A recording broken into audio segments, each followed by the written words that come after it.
Assalamualaikum warahmatullahi wabarakatuh. Alhamdulillahirabbil alamin wassalatu wassalamu ala asyrafil anbiya wal mursalin sayyidina wa habibina wa syafi'ina wa maulana Muhammadin amma ba'd. Qala rabbi shrah li sadri wa yassir li amri wa hlul 'uqdatam min lisani yafqahu qawli. Amma ba'd. Bersyukur kepada Allah Subhanahu wa taala tak terhingga, tak terbatas atas nikmat yang Allah berikan kepada kita. Bersalawat kepada baginda Nabi Muhammad SAW sebab beliaulah yang telah mengikis leluhur kita, nenek moyang kita dari alam yang penuh dengan kejahilian menuju alam yang terang benderang. Alhamdulillah, pada kesempatan kali ini kita diberi sehat dan mampu untuk menyampaikan sejarah yang ada di Pulau Madura. Sebenarnya saya sendiri orang Kalimantan, tetapi karena moyang kita dari Pulau Madura, maka saya merasa penting sekali untuk menyampaikan kepada sahabat-sahabat saya, keluarga saya. Bukan untuk orang umum sebenarnya, untuk keluarga sendiri, keluarga dan alumni Pondok Pesantren Darun Nasir, khusus di Kalimantan Barat.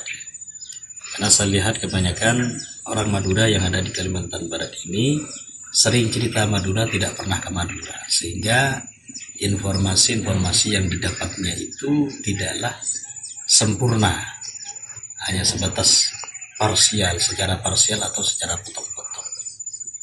Maka sangat penting kiranya kita untuk menceritakan sejarah yang ada di Pulau Madura, terkhusus kepada sejarah Pujuk Biluk. Ada satu pujuk makam keramat seorang empu pembuat keris dan pembuat tombak di daerah Bangkalan bagian utara, yang perbatasan antara Tanjung Bumi dengan Banyuates Sampang. Di situ ada desa Lobu, namanya Lobu Mianyar. Kalau ke selatan itu namanya Tambak Pocok, kalau sebelah utara itu disebut dengan Lobu Mianyar. Masuk kecamatan Tanjung Bumi, Kabupaten Bangkalan. Di situ ada pujuk namanya Pujuk Biluk, atau dalam bahasa Jawanya disebut dengan Empu Belok. Empu Belok atau Pujuk Biluk ini menurut sejarahnya didatangkan oleh Raja Arusbaya Bangkalan Cakraningrat, Pangeran Cakraningrat, untuk membuat senjata keraton. Misalnya seperti keris ini, kemudian tombak seperti ini. Tetapi ciri khas yang paling unik daripada Pujuk Biluk itu adalah tombak. Seperti ini contohnya ya, ini tombaknya. Silakan ke depan di sini diperlihat. Ini ukiran-ukirannya. Ini ukirannya khas Keraton Mataram dari Jogja ini. Ya, jadi empunya dari Mataram, orang Jawa. Diperintah oleh Raja Madura yang bernama Pangeran Cakraningrat. Entah itu ke satu, kedua, ketiga, tapi intinya diperintah oleh Cakraningrat Bangkalan untuk membuat tombak dan keris. Di mana pada saat itu terjadi pemberontakan besar-besaran di Pulau Madura yang dilakukan oleh